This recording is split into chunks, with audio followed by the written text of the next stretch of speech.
चलें जी, अब हम अपना न्यू चैप्टर स्टार्ट करते हैं, आर्टीरियल डिसऑर्डर्स। तो इसमें सबसे पहले हम करेंगे chronic lower limb ischemia, CLIB से कहते हैं। तो अब हम इसे स्टार्ट करते हैं और ये बहुत ही ज़्यादा इम्पॉर्टेंट टॉपिक है। ऑलमोस्ट हर साल इसमें से इस टॉपिक में से एक SCQ लाजमी आता है। तो या क्रोनिक लोअर लिम्ब इस्कीमिया आता है या एक्यूट लोअर लिम्ब इस्कीमिया। अब हम पढ़ते हैं ये टॉपिक। तो सबसे पहले आपको एक टर्म बताओ, इंटरमिटेंट क्लाउडिकेशन। इंटरमिटेंट क्लाउडिकेशन का क्या मतलब है कि जब आप चलते हैं और अगर चलने से आपको थकावट और दर्द फील हो तो इस चीज़ को कहते हैं इंटरमिटेंट क्लाउडिकेशन। और ये उतनी ज़्यादा होगी जितना मतलब आप एक जगह पे बैठे हुए हैं और आपको मतलब आप चलना स्टार्ट करते हैं, तो जितनी जल्दी आपको दर्द और थकावट फील होगा उतनी ज़्यादा इंटरमिटेंट क्लाउडिकेशन होगी। और जो डिस्टेंस होता है ना, पहला स्टेप लेने से और थकावट और दर्द के शुरुआत तक ये जो डिस्टेंस होता है इसको कहते हैं क्लाउडिकेशन डिस्टेंस। मतलब एक इंसान चलता है और ऐसे समझें आधा किलोमीटर चलने के बाद जो है ना उसको दर्द शुरू और थकावट शुरू हो जाती है, तो इसका क्लाउडिकेशन डिस्टेंस कितना है? आधा किलोमीटर है। अगर 100 मीटर की बात हो जाए तो 100 मीटर है। और क्लाउडिकेशन डिस्टेंस जितना ज़्यादा कम होगा उतनी ज़्यादा डिजीज सवेयर होगी। तो ये क्या है? इट इज़ द पेन और fatigue in muscle of lower limb caused by walking and relieved by rest and is not present while taking the first step. The distance between taking the first step and onset of pain is called claudication distance and it is the parameter of severity of disease. अच्छा, intermittent क्लाउडिकेशन जो है ना, ये spinal stenosis और Venus क्लाउडिकेशन से differentiate कैसे होती है? स्पाइनल स्टीनोसिस भी इंटरमिटेंट क्लाउडिकेशन की तरह ही प्रेजेंट करती है, लेकिन उसमें जो पेन होता है ना वो वर्सन करता है vertebral column extension and get relieved when patient straighten or flexes the spine. Venous claudication can be differentiated by presence of varicose veins or venous skin changes. Venous skin changes कौन सी होती हैं? Venous ulcers, hyperpigmentation of skin. तो claudication is often a marker of silent coronary and cerebral artery disease. तो claudication किस चीज़ का marker है? coronary artery और cerebral arterial disease का। तो अब एक और टर्म है critical limb ischemia। इंटरमीडिएट क्लाउडिकेशन तो होता है एक सिंगल डिजीज लेवल पे। क्रिटिकल लिम्ब इस्कीमिया क्या है? It is caused bye multiple lesions affecting different arterial segments down the leg.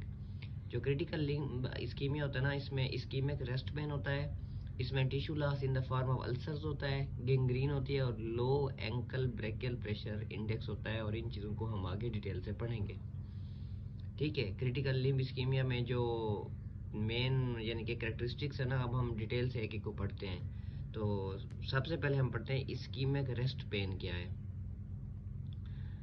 Rest pen usually तो हमारे जो फुट है ना, उसके जो फुट के फ्रंट वाला जो पोर्शन है ना, 4 फुट, उसमें डेवलप होता है और ज़्यादा पेन होता है रात के वक्त। और ये क्यों होता है? Because of reduce perfusion in skin and subcutaneous tissue, cry of drawing nerves.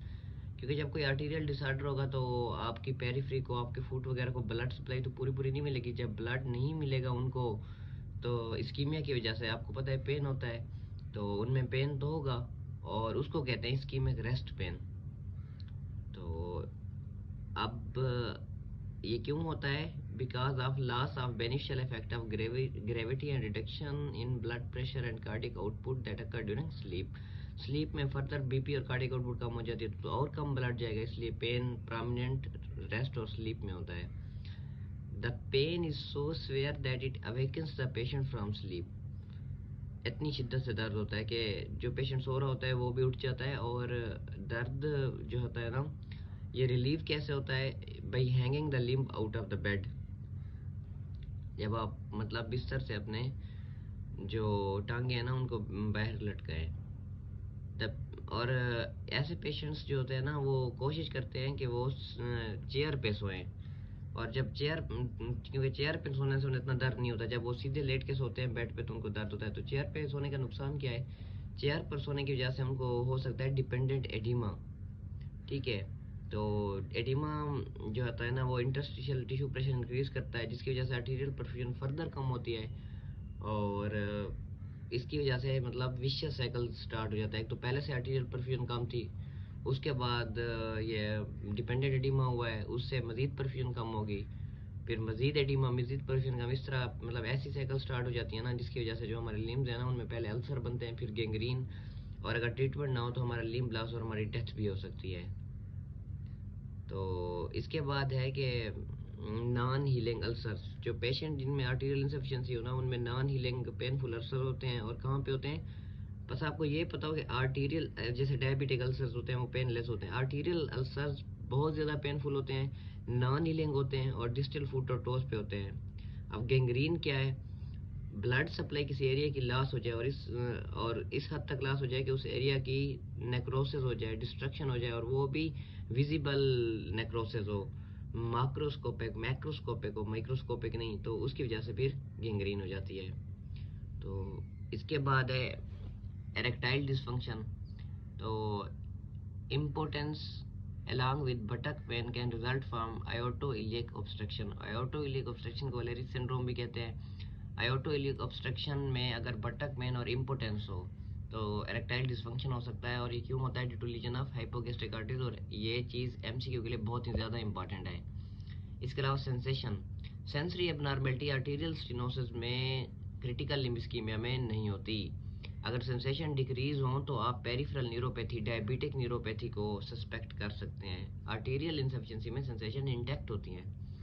So signs of lower limb ischemia हम नेक्स्ट लेक्चर से पढ़ते हैं। उम्मीद है आपको ये समझ आ गई होगी। अगर कोई मसला हो तो आप पूछ सकते हैं। Thank you.